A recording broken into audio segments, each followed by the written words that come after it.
bench press is probably one of the most common, or at least well-recognized, strength exercises.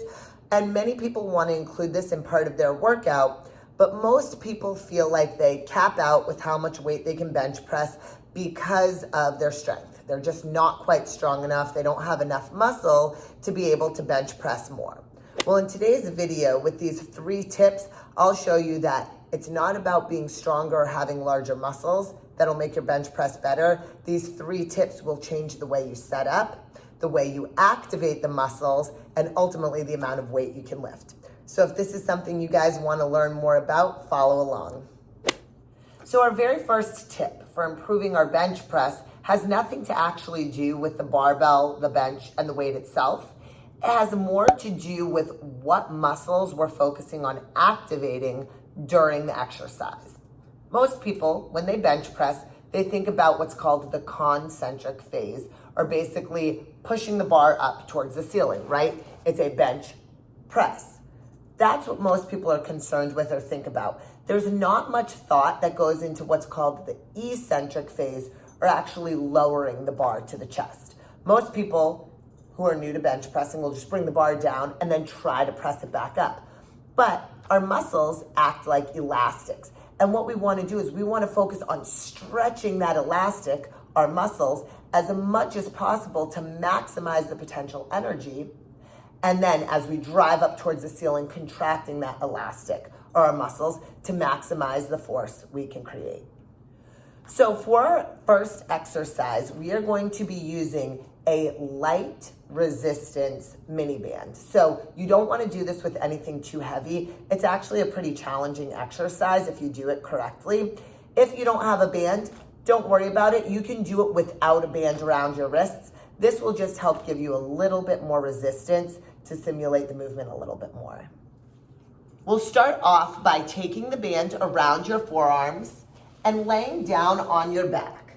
When you lay down on your back, go ahead, you can bend your knees, and we're gonna bring the arms directly over your chest.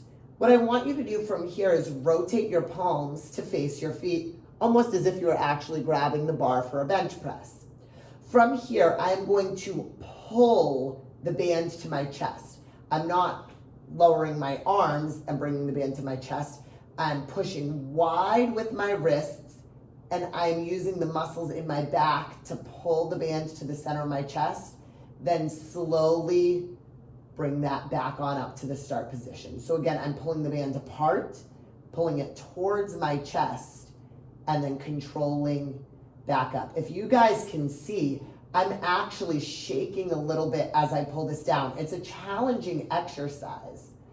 But what I'm doing is I'm teaching my body to pull the bar, or in this case the band, down to my chest to help the muscle elongate, stretch, and lengthen so that way it can contract as optimally as possible. This exercise we call a bench press primer. Basically, we're priming our body to get ready for bench press. So the next time you're in the gym, grab a band and give a good set of 5 to 10 of these before you bench. Our second tip for improving your bench press is how you actually set up your body on the bench to get ready to do the lift. When most people start off bench pressing, they lay down with their back flat on the bench and their feet are on the ground, or sometimes they even put them up on the bench. But in order to create the most leverage, the best position for your body in a bench press to be able to lift a maximum amount of weight, we want to make sure we have a really strong setup position. When we set up for the bench, I want you to think of 5 points of contact. The first point of contact is your head connected with the bench. That'll be your first point of contact. The second point of contact is going to be your shoulder blades. We want to make sure our shoulder blades stay back on the bench throughout the entire lift. The third point of contact is going to be your butt. We want to make sure your butt stays on the bench the entire time. We don't want to be lifting our butt up in the air. The fourth and fifth point of contact are going to be your right foot and your left foot. We want to make sure both of our feet are pressed evenly into the ground to bench press. So again, just to review our 5 points of contact: head, shoulder blades, butt, right foot, and left foot. If we can maintain those points of contact, we've set up a very solid base for our bench press. A lot of people like to set up with their back super flat on the bench with their abs engaged. And while we do like to have our core muscles engaged on a lot of different exercises, for a bench press, we don't have to think like our dead bugs. We don't have to press our back firmly into the bench. Having a little bit of space under your back is okay. We want to make sure though that the shoulder blades are staying back and the butt staying down. So while it might be tough to see my feet right here, just know that my right and left foot glued to the ground, my butt is pushed firmly into the bench. And as I lay back here, I'm making sure my head stays on the bench and my shoulder blades stay on the bench. It's very easy as we bench press to try to let the shoulder blades round forward. So hopefully you can see the difference between keeping my shoulder blades back and rounding my shoulder blades forward. So in our bench press, again, maintaining these 5 points of contact with my head, shoulder blades, butt, left foot, and right foot, I can do that bench press primer motion of pulling the bar to my chest, just like I did with that band, and then pressing up towards the ceiling, driving my body away from the bar. Pull and push. It's not just the press, it's that pull motion in addition to that pushing motion.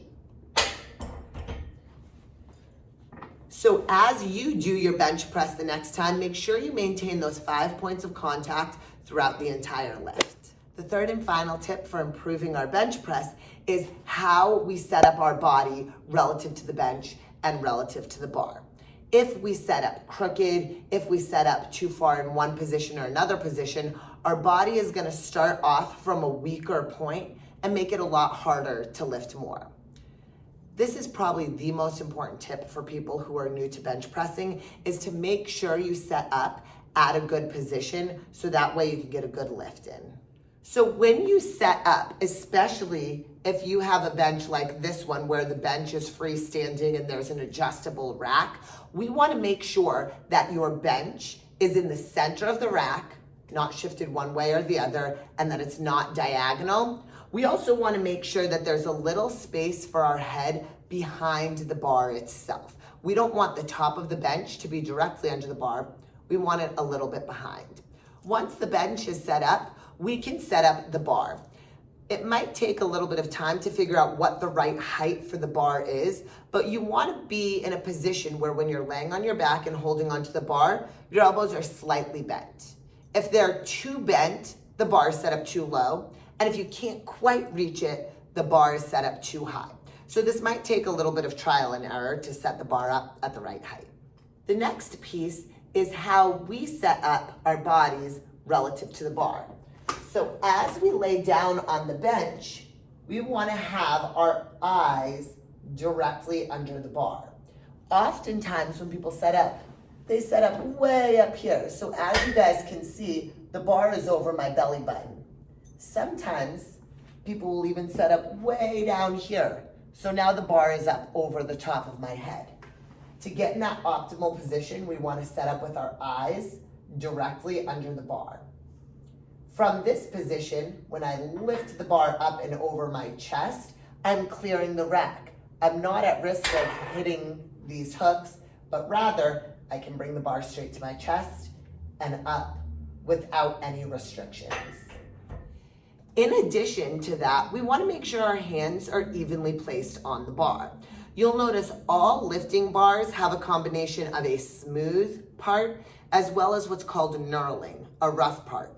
The knurling is spaced out evenly on the bar, so we want to make sure when you set up, you have an equal distance of knurling between the right hand and the left hand to make sure that we're not crooked and going into a lopsided position. If you're able to set up your bench in a good position, this will instantly set you up for success in your bench press. If you guys like videos like this on how to improve your strength training, go ahead and hit the like button and leave a comment down below on how these tips have helped you improve your bench press. Thank you guys for stopping by our YouTube channel. Again, be sure to subscribe if you haven't already and stay tuned for future videos just like this. Bye.